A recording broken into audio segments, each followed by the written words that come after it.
Allergy আছে, চুলকানি হবে বাবজি, বেগুন খাবেন না কেউ। পাবলিক বলছে ঠিক। ওর পরে প্রধান বক্তা উঠে বলছে বেগুন খাওয়া জায়েজ আছে, হাদিসে আছে বেগুন খাওয়া জায়েজ আছে, বেগুন ভিটামিন, বেগুনে গুণ আছে, উপকার আছে, আপনারা সবাই বেগুন খাবেন, বলেন ঠিক না বেঠিক? পাবলিক বলছে ঠিক, সারা সবই ঠিক। বুঝলেন? এই হচ্ছে ব্যাপার। ওরকম তালকানা হয়েন না।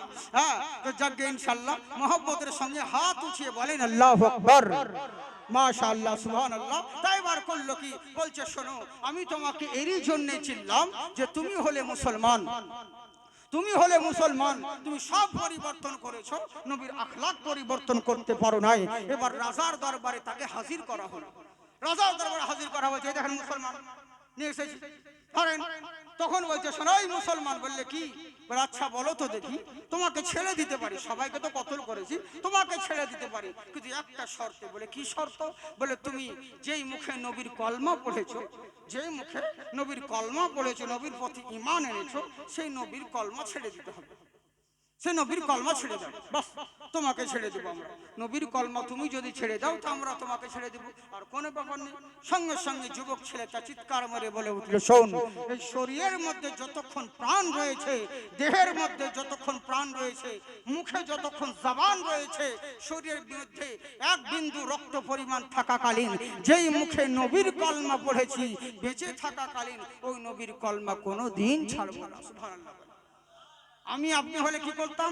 সহজে একটু কিছুতে বদলে যায়, একটু কিছুতে আমরা বদলে যাই, কিন্তু চিন্তা করে দেখো, আহারে, যেমন বলছে যে শোনো, আমরা মুহূর্তের মধ্যে সবকিছু সব ছাড়তে পারি, কিন্তু নবীর কলমা ছাড়তে পারবো না। তখন বলছো ওই নবীর মধ্যে কলমা পড়েছো, নবীর কলমা ছাড়বে না, নিজের জীবন দিয়ে দিবে। নবীর মধ্যে কি এমন পেয়েছো? নবীর মধ্যে কি আমল পেয়েছো? বললে শোনো, আমি মুসলমান আর নবীর প্রতি ইসলাম ধর্ম কবুল করেছি, কারণ নবীর ধর্মটাই হলো সত্য ধর্ম। আর আমরা সেই নবীর জন্য সবকে পেয়েছি, মা বাবাকে পেয়েছি, নবীর জন্য বড়দের সম্মান করতে শিখেছি, নবীর জন্য আদব শিখেছি, নবীর জন্য আল্লাহকে পেয়েছি। অতএব সেই নবীকে কোনোদিন ছাড়বো না। নবীর জন্য ইসলাম পেয়েছি, ধর্ম পেয়েছি। সবাই বলছো কিসের ইসলাম ধর্ম? তোমার ইসলাম ধর্ম সত্য, কে বলেছে? আমাদের ধর্মটাই সত্য। বলে তোমাকে কে বলেছে? বললে শোনো, ইসলাম ধর্ম এরই জন্য সত্য বলেছি তোমাদেরকে, কারণ কারণ আমাদের মধ্যে প্রমাণ রয়েছে। বলে কি প্রমাণ? বলে আমাদের মধ্যে কোরআন রয়েছে। বলে তাই নাকি? বললে হ্যাঁ। বলে ওই কোরআনকে যদি পুড়িয়ে দিই, ওই কোরআনকে যদি ফেলে দিই, তোমার কাছে আর কি প্রমাণ আছে? বললে শোনো, যদি আগুন লেগে, হ্যাঁ, যদি আগুন লেগে ধ্বংস হয় পৃথিবীর সব বইয়ের দোকান, তবু বিশ্ব থেকে হারাবে না পবিত্র কোরআন। সুবহানাল্লাহ। বিশ্ব থেকে হারাবে না পবিত্র কোরআন। জেনে রাখো, পৃথিবীর বুকে সব শেষ হয়ে যাবে, কিন্তু কোরআন শেষ হবে না। এই কোরআনের মধ্যে রয়েছে আমার ইসলাম ধর্ম সত্য। বলে তাই নাকি? বললে হ্যাঁ। বলে আচ্ছা বলো তো দেখি, তোমার ইসলাম ধর্ম সত্য, এই ধর্ম তোমাকে কে বলেছে? বলে আমার কোরআন বলেছে। বলে কোরআনের কথা মানবো না, ওটা তোমার ধর্মের কিতাব, তোমার ধর্মের কিতাব আমি কেন মানতে যাব? বললে শোনো, কোরআন শুধু মুসলমানের জন্য নাজিল হয় নাই, পৃথিবীর বুকে যত সৃষ্টি রয়েছে সকলের জন্য কোরআন হেদায়াতের জন্য নাজিল হয়েছে। বুঝলেন? কোরআন শুধু মুসলমানের জন্য নাজিল হয় নাই, কোরআন সকলের জন্য হেদায়াতের জন্য নাজিল হয়েছে। বলে তাই নাকি? বললে হ্যাঁ। বলে ঠিক আছে, তাহলে কোরআন যখন সকলের জন্য নাজিল হয়েছে, আমরাও মুসলমান ধর্মের কিতাব মানব না? বলে মানতে হবে না, তোমার ধর্মের কিতাব দেখো, তোমার ধর্ম আমার ইসলামের কথা বলা হয়েছে। বললে শোনো, ওসব কথা মানি না, তোমরা যে নবীকে মানতে চাইছো সেই নবীকে মানলে পরে কি হবে? আর কেনই বা নবীকে মানবো? নবীর কেনই বা নবীর কথা মানতে যাব?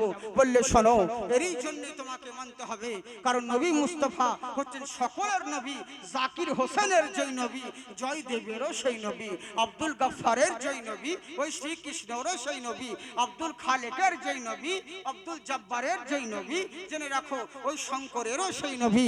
বুঝা গেল, আল্লাহর খোদাই যত দূর রয়েছে, আমার নবীর মুস্তাফাই তত দূর রয়েছে। বুঝলেন? সকলের জন্য নবী মুস্তাফা আমার হেদায়েতের জন্য এসেছে। বলে তাই নাকি? বললে হ্যাঁ। বলে ওই নবীর কথা মানতে হবে, কিন্তু আমরা ওই নবীকে মানব না। বলে তোমাকে মানতে হবে না, কিন্তু জেনে রাখো পৃথিবীর বুকে যদি লাভবান আর পৃথিবীর বুকে যদি কামিয়াব হতে চাও তাহলে নবীর কাছেই যেতে হবে। তোমরা যদি মনে করো আমি কামিয়াব হয়ে গেছি, তোমাকে হেদায়াত হতে হবে। আর হেদায়াত কোনো মোল্লার দরবারে পাওয়া যায় না, আমার রাসূলুল্লাহর দরবারে পেতে হবে। সুবহানাল্লাহ। হেদায়াত কোন মোল্লার দরবারে পাওয়া যায় না, রাসূলুল্লাহর দরবারে পাওয়া যায়। বলে তাই নাকি? বললে হ্যাঁ। বলে মুচি থেকে জুতো সেলাই করা থেকে আরম্ভ করে নিয়ে একদম চাপরাশি যত রয়েছে সকলকেই যে কোনো দুনিয়ার বুকে লাভবান আর কামিয়াবি যদি হতে চাও তো কাউকে নয়, নবী মুস্তাফাকে রোল মডেল তোমাকে বানাতে হবে। আর নবীকে যদি রোল মডেল বানিয়ে নাও, এখানেও লাভবান হবে, ওখানেও কামিয়াব হবে। বলে তাই নাকি? বললে হ্যাঁ। বলে ঠিক আছে, তাহলে কোন নবী? বললে শোনো, পৃথিবীর বুকে এমন মহান নবী আমাদের বুকে আগমন হয়েছে, যেই নবীর নিরালা, যেই নবীর জন্য তামাম জাহান সমস্ত কিছু ফিদা, এবং যার জন্য যে নবীর কারণে মহান আল্লাহকে পেলেন, আর সেই নবীর আদর্শকে মানতে হবে। বললে শোনো, লাকাদ কানা লাকুম ফি রাসূলিল্লাহি উসওয়াতুন হাসানা। তুমি তোমার জিন্দেগি আল্লাহর রাসূলের জিন্দেগির সঙ্গে যদি মিলিয়ে নাও তাহলে এখানেও তুমি লাভবান হবে, ওখানেও কামিয়াবি হবে। লাকাদ জাআকুম রাসূলুম মিন আনফুসিকুম আজিজুন আলাইহি মা আনিতুম হারিসুন আলাইকুম বিল মুমিনিনা রাউফুর রহিম। কেমন করে চলবে আর কেমন করে খাবে, জীবন ব্যবস্থা কেমন হবে, চলন বলন কেমন হবে, তোমার জন্য আল্লাহর রাসূল হলো জিরাস কাফি।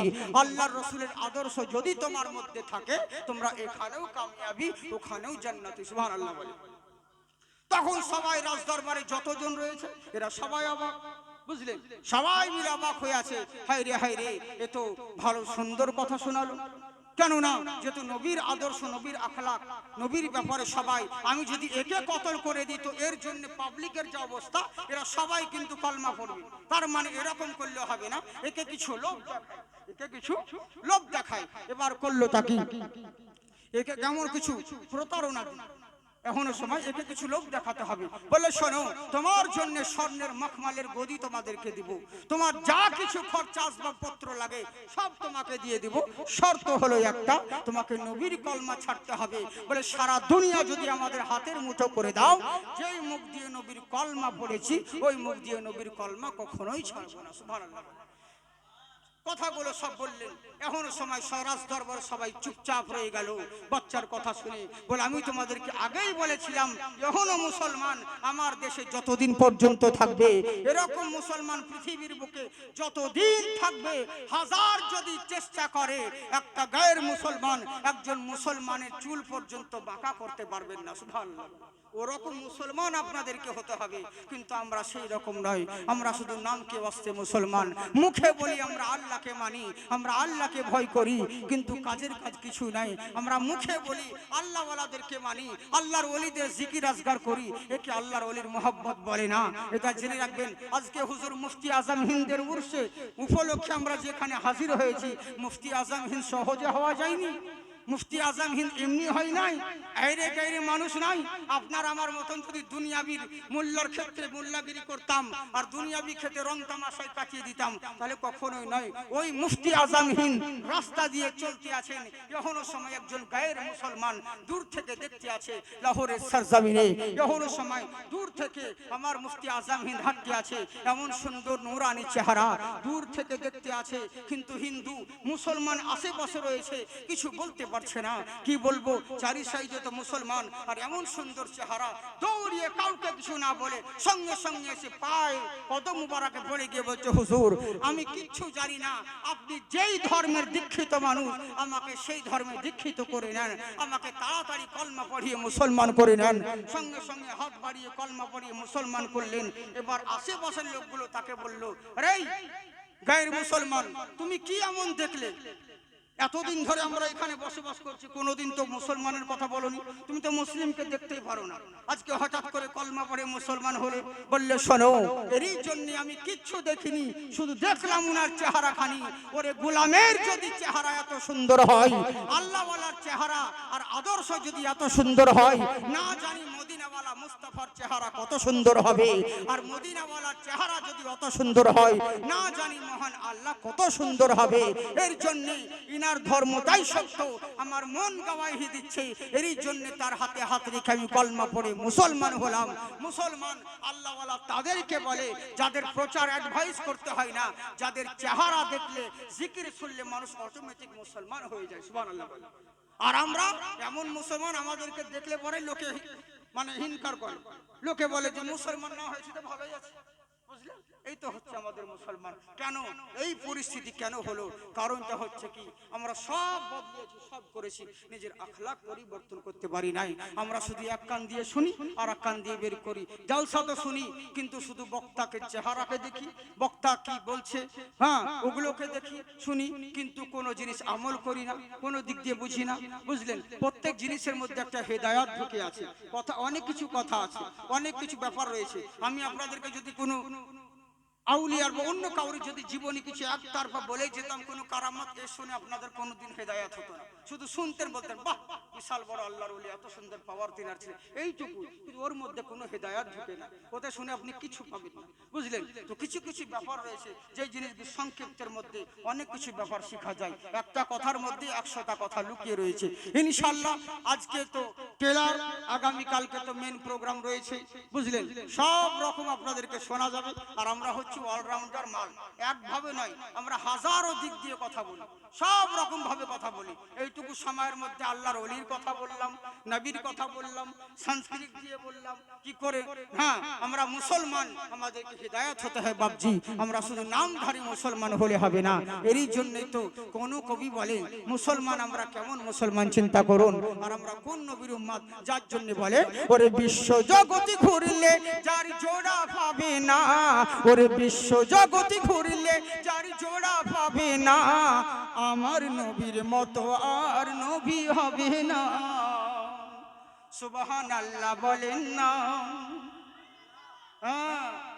আপনারা যেমন শুনছেন, আমি আপনাদের সামনে আজকে নতুন বক্তব্য শিখছি মনে হচ্ছে। বুঝতে পারলেন? আমার কথা শুনে আপনারা বুঝতে পারছেন? হ্যাঁ, মানে যারা ইউটিউবাররা আছে তারা বলবে যে জাকির সাহেব এরকম বক্তব্য দেয় না, কি ব্যাপার ওইটাই কি? হ্যাঁ ওইটাই, কিন্তু চেষ্টা করতে একটু টাইম লাগবে। এতদিন ধরে মানে এই মঞ্চে নাই, আলাদা লাইনে। বুঝলেন? হঠাৎ করে তো এরকম হবে লাইন গুছাতে অনেক দিন, রাজমিস্ত্রি কাজ করতে করতে যদি লাইন ছেড়ে যেত সব যাবে গোলমাল। বুঝলেন? কুন্নি ধরতে আবার সঠিক হতে টাইম লাগে, তো এই হচ্ছে ব্যাপার। তো মন দিয়ে শুনুন একবার মহব্বতে সুবহানাল্লাহ বলেন। বিশ্ব জগতে ঘুরলে যার জোড়া পাবে না, আমার নবীর মতো আর নবী হবে না, আমার নবীর মতো আর নবী হবে না। হাসছে আকাশ, খেলছে বাতাস, গাইছে পাখি নবীর নাম, আপন মনে খোদার ধ্যানে পড়ে তারা শুভ শাম। সুবহানাল্লাহ বলেন। হাসছে আকাশ, খেলছে বাতাস, গাইছে পাখি নবীর নাম, আপন মনে খোদার ধ্যানে পড়ে তারা শুভ শাম।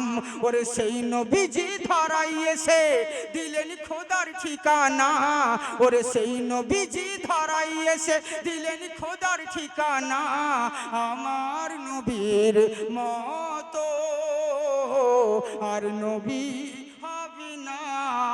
তাই বাচ্চা বলছে শোনো, আমরা ওই নবীকে মাননেওয়ালা, ওই নবীরকে মানি, ওই নবীর কলমা পড়েছি।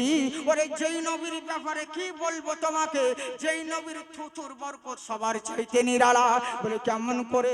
ওরে নবীর জাতের কথা পরে বলি, নবীর থুথু মুবারকের কথা বলি। শোনো, যদি কোনো অন্ধ মানুষ থাকে, তার চোখে নবীর যদি থুথু মুবারক বলিয়ে দেয়, সঙ্গে সঙ্গে অন্ধ আলোকিত হয়, অন্ধ চোখে দেখতে পাই। বলে তাই নাকি? বললে হ্যাঁ। উহুদের যুদ্ধের ময়দানে চারিদিক থেকে কাফের বেঈমানেরা যখন তীর ছুটতে লাগলো, ডান দিক থেকে তীর মারে, বাম দিক থেকে তীর মারে, সবাই পরস্পর নবীর দিকে তীর ছুটতে লাগলো। এখনো সময় কাফের বেঈমানেরা তীর মারতে আছে, সাহাবীরা নবীকে ধরে আছেন, গোল করে ঘিরে আছেন। দূর থেকে লাগবি তো লাগ, একটাই এমন কাফের একটা দূর থেকে তীর লেগেছে, তীরটা লাগবে তো লাগ, সোজা এসে নবীর সামনে দাঁড়িয়ে থাকা সাহাবী হযরতে কাতাদা রাদিয়াল্লাহু তাআলা আনহু, উনার চক্ষু মুবারকে তীরটা এসে লেগেছে। আর যেমন চোখে লাগা, সঙ্গে সঙ্গে চোখটা খুলে জমিনে পড়ে গেছে। সুবহানাল্লাহ বলে। যেমন চোখে তীর লাগা, সঙ্গে সঙ্গে চোখটা খুলে জমিনে পড়ে গেল। আহারে যেমনই জমিনে পড়ে গিয়েছে, এখনো সময় করলো তাকে হঠাৎ করে জমিনে পড়ে যাওয়ার সাথে সাথে আমার নবী মুস্তাফা বলছেন, সাহাবী একটু কাছে এসে বলেন হুজুর, বলে আমার মহব্বতে নিজের চক্ষু শহীদ করে দিলে। সাহাবী বলছে, ইয়া রাসূলুল্লাহ, নবী গো, আপনার জন্য চক্ষু কেন, নিজের কলজে যদি দিতে হয় কোনদিন পিছপা হব না। ওরে বিশ্ব জগৎ ঘুরলে যার জোড়া পাবে না, আমার নবীর মতো আর নবী হবে না। নিজের চক্ষু মুবারক শহীদ করে দিয়েছে, চোখ দিয়ে গড় গড় করে রক্ত ঝরতে আছে, নিজের হাত মুবারক ধরে চক্ষু ধরে আছে। এখন সময় আমার নবী বলছেন, কাদাদা শোনো, আমার কাছে এগিয়ে এসো। বলেন, ইয়া রাসূলুল্লাহ, নবী গো, বলে মাথাটাকে নিচু করো। নবী করলেন তাকি, যেই চক্ষুটা খুলে পড়ে গেছিল ওই চক্ষুটাকে কুড়িয়ে নিয়ে নবী মুস্তাফা আমার সাহাবীকে বললে, মাথা নিচু করো। যেই চোখটা খুলে গিয়েছে ওই চোখে লাগিয়ে দিলেন। লাগিয়ে দেওয়ার সঙ্গে সঙ্গে নিজের থুথু মুবারক যেমন চোখে লেপন করে দেওয়া, সঙ্গে সঙ্গে সাহাবী বলছে, শোনো, আমি আগে যেমন দেখতে পেতাম, নবীর থুথু মুবারক লাগানোর পরে আমি আরো দ্বিগুণ দেখতে পাচ্ছি। বিশ্ব জগৎ ঘুরলে যার জোড়া পাবে না, আমার নবীর মতো আর নবী হবে না। কোথায় গেলে পাবো মোরা এমনই দয়ার নবী, জিনার হাতে রোজ হাসরের জান্নাতের চাবি কাঠি। সুবহানাল্লাহ বলেন। কেমন নবী কোথায় পাবো? এবার করলো কি, যেমন সাহাবীর চোখে লেপন করে দেওয়া। সাহাবী বলছে, শোনো, আগে যেমন দেখতে পেতাম নবীর থুথু মুবারক লাগানোর পরে আরো দ্বিগুণ দেখতে পাচ্ছি। শুধু তাই নয়, এবার করলো কি, চারিদিক থেকে ডান দিক বাম দিক উত্তর দক্ষিণ পূর্ব পশ্চিম থেকে তীর মারতে লাগলো। অবশেষে হযরতে আবু তালহা রাদিয়াল্লাহু তাআলা আনহু সাহাবী আমার সামনে দাঁড়িয়ে রয়েছেন। কাফেরদের তীর চারিদিক থেকে মারতে লাগলো। কেউ ডান দিক থেকে তীর মারে, সাহাবী আমার ডান দিকে পিঠ ঘুরিয়ে দেয়। বাম দিক থেকে যখন তীর আসে, সাহাবী আমার বাম দিকে তীর লাগিয়ে পিঠ লাগিয়ে দেয়। যেই দিক থেকে তীর আসে, উনি সাহাবী আমার নবীর সামনে নিজের শরীরকে সমর্পণ করে দিয়ে সেই দিকে শরীরকে ঘুরিয়ে দেয়। এখনো সময় করলো কি, ওই সাহাবীর পিঠটা কাফেরদের তীরে যখন চালনের মতন ঝাঁঝরা হয়ে গেছে, ফুটো হয়ে গেছিল, সঙ্গে সঙ্গে সাহাবী আমার জমিনের মধ্যে উবুড় হয়ে পড়ে গেল। এবার আমার নবী দেখছেন ওই সাহাবীর হাত মুবারকে ঢাল রয়েছে। নবী আমার বললেন, শোনো, তোমার হাতে যখন ঢাল রয়েছিল, ঢাল আছে, তুমি ইচ্ছে করলে পরে কাফেররা যখন তীর মারছিল, তুমি চাইলে পরে কাফেরদের তীরগুলো ঢাল দিয়ে রুখতে পারতে, কিন্তু কেন ঢাল ব্যবহার করলে না? তুমি কেন ঢাল ব্যবহার করলে না? তখন আমার সাহাবীদেরকে বলতে আছেন, শোনো, নবী আমার বললেন, শোনো গো, ইচ্ছে করলে পরে ঢাল দিয়ে কাফেরদের তীরগুলোকে রুখতে পারতে, কিন্তু ঢাল ব্যবহার না করে নিজের পিঠকে ব্যবহার করেছো কেন? সাহাবীর চোখ দিয়ে পানি ঝরে আর বললে, সাদ্দাক্তা ইয়া রাসূলুল্লাহ, আপনি ঠিকই বলেছেন হুজুর, আপনি সত্যি বলেছেন হুজুর, আমি ইচ্ছে করলে পরে কাফেরদের তীরগুলোকে ঢাল দিয়ে ব্যবহার করতে পারতাম। বলে, তাহলে কেন করলে না? আমার কথা বুঝতে পারছেন আপনারা? মানে স্পিডে বলছি, মানে একটু ধীরে ধীরে বললে বহুত টাইম লাগে, বুঝলেন তো? আমি অল্প বেশিক্ষণ বক্তব্য রাখি না, অল্প সময় বলি, হ্যাঁ, কিন্তু মানে স্পিডে বলি, ঠিক টাইম মেকআপ একই হয়। 2 ঘন্টা 3 ঘন্টার ওয়াজ আর আমার 1 ঘন্টার কাছে একই হয়, বুঝতে পারছেন তো? হ্যাঁ, তাড়াতাড়ি করে বলি তো, যেটা বুঝতে পারছেন, তো টাইম মেকআপ হয়। তো কথাটা হচ্ছে কি, দেখুন, আস্তে আস্তে বলা যায়, কিন্তু হয় না, সে গল্পের মতন হয়ে যায়, বুঝলেন তো? মামিনা দূর থেকে যাচ্ছে, হযরতে আব্দুল্লাহ বাণিজ্য করতে যাচ্ছে, মা খালুরা বুড়িরা ফুপুরা 14 গোষ্ঠীরা কানে হাতে চালু দিলাম। 10 সেকেন্ডের কথা 10 মিনিট লাগবে, ও মানে হয় না, বুঝলেন তো? এই জন্য তাড়াতাড়ি হয়ে যায়, লেবড়িয়ে যায় কথা। তো যাকে মন দিয়ে শুনুন, হ্যাঁ, বলার ওরকম ভাবে চেষ্টা করছি, মহব্বতে সুবহানাল্লাহ বলেন। নবী আমার বললেন, শোনো, ঢাল ছিল, ঢালটা ব্যবহার করতে পারতে, কিন্তু নিজের পিঠটা কেন ব্যবহার করলে? তখন আমার সাহাবী বলছে, শোনো না হুজুর, আমি ইচ্ছে করলে ঢালটাকে ব্যবহার করতে পারতাম, কিন্তু পিঠ ব্যবহার করিনি একটা কারণে, কারণ হুজুর, আমি যদি ঢাল ব্যবহার করতে যেতাম, কাফেরদের সামনাসামনি আমাকে হতে হতো। কারণ পিছন দিয়ে ঢাল দিয়ে এমনি করে তো তীর রুখা যায় না, তীর ঢাল দিয়ে তীর রুখতে গেলে আমাকেও পিছন হতে হবে, সামনে কাফেরদের সামনাসামনি হতে হবে, আর যেদিক থেকে তীর আসবে আমাকে সেদিকে রুখতে হবে। বলে হ্যাঁ, তা কি হলো? বলে হুজুর ঠিকই বলেছেন, আমাকে ঢাল দিয়ে তীর রুখতে গেলে কাফেরদের সম্মুখীন হতে হতো, কিন্তু পিছনে আপনি নবী পড়ে যেতেন। শাহেন শাহেদ আলম, যার জন্য বাপ পেয়েছি, যার জন্য আম্মা পেয়েছি, যার জন্য সারা জাহান পেয়েছি, যার জন্য আল্লাহকে পেয়েছি, আর সেই নবী থাকবে পিছনে। আমি নিজের জান বাঁচানোর জন্য কাফেরদের সামনে থাকবো, ঢাল ব্যবহার করব, নবীকে পিছনে রেখে। এরই জন্য দেখলাম চরম বিয়াদবি। তাই আমি চিন্তা করলাম নিজের জীবন চলে যায় তবু রাজি, মরতে একদিন হবে। যারা দুনিয়ার বুকে এসেছে তাদেরকে একদিন চলে যেতে হবে। চিরদিন সবার সমান যায় না। আজকে হিরো রয়েছো, কালকে জিরো হতে হবে। আজকে তুই মস্তিয়েছো, কালকে তোমাকে পস্তাতে হবে। চিরদিন সবার সমান যায় না, কারণ মরতে সকলকে হবে। প্রত্যেকের একটা নির্দিষ্ট টাইম রয়েছে। আইনামা তাকুনু ইউদরিকুমুল মাউত ওয়ালাউ কুনতুম ফি বুরুজিম মুশাইয়াদা। লোহার পিঞ্জরার ভিতরে যদি লুকোইতে থাকো, মৃত্যু থেকে যদি মনে করো পালিয়ে যাব, কখনো রেহাই পাবে না। কুল ইন্নাল মাউতাল্লাযী তাফিরুনা মিনহু ফাইন্নাহু মুলাকীকুম। যেখানে যাও না কেন, যেদিকেই থাকো না কেন, যখন নির্ধারিত সময় হয়ে যাবে, এক সেকেন্ড আগেও হবে না, এক সেকেন্ড পরেও হবে না, মালাকুল মাউত তোমার সঙ্গে মোলাকাত করবে। কেমন সত্য মালাকুল মাউত! হযরতে দাউদ আলাইহিস সালামকে আল্লাহ পাক এত বুদ্ধি দিয়েছিলেন, এত মর্যাদা দিয়েছিলেন, বুদ্ধির জোরে এমন একটা বাসা তৈরি করেছিলেন, যেই বাসায় করে মানুষ তো দূরের কথা, একটা পিঁপড়ের ঢোকার ক্ষমতা নেই। বাইরে গেলে তালা মেরে যেতেন, ভেতরে প্রবেশ করলে আবার তালা খুলে প্রবেশ করতেন। উনি একদিন বাণিজ্যে চলে গেছে, কিছুদিন হয়ে গেল, কিছুদিন পরে বাণিজ্য থেকে, সফর থেকে যেমন তালা খুলে ভেতরে প্রবেশ করছেন, দেখছে ঘরের ভিতরে আল্লাহর বান্দা একজন শুয়ে আছে। উনি বলছে আসসালামু আলাইকুম। বলে ওয়ালাইকুম আসসালাম। মান আনতা, তুমি কে? বলে হুজুর আপনি বলেন তো আমি কে হতে পারি? হযরতে দাউদ নবী চক্ষু বন্ধ করলেন আর বলছেন আমি তোমাকে চিনে নিয়েছি। বলে বলেন তো কে হুজুর আমি কে হতে পারি? বলে তুমি আর অন্য কেউ নয়, তুমি হলে মালাকুল মাউত, জান কবজ করা ফেরেশতা ইসরাইল আলাইহিস সালাম। বলে হুজুর আপনি আমাকে চিনলেন কেমন করে, আপনি আমাকে জানলেন কেমন করে? বলে তোমাকে এরই চললে চিনতে পারলাম। ওরে আমি এমন ভাবে আমার বাসা তৈরি করেছি, যেই বাসায় একটা পিঁপড়ের ঢোকার ক্ষমতা নেই, আর তোমার মতন বান্দা আমার বাসায় প্রবেশ করে আরাম করছে। তার মানে তুমি ইসরাইল ছাড়া অন্য কেউ হতে পারো না। আইনামা তাকুনু ইউদরিকুমুল মাউত ওয়ালাউ কুনতুম ফি বুরুজিম মুশাইয়াদা। লোহার পিঞ্জরার ভিতরে যদি লুকায়িত থাকো, ইসরাইল থেকে কেউ রেহাই পাবে না। তাই মরতে সকলকে হবে।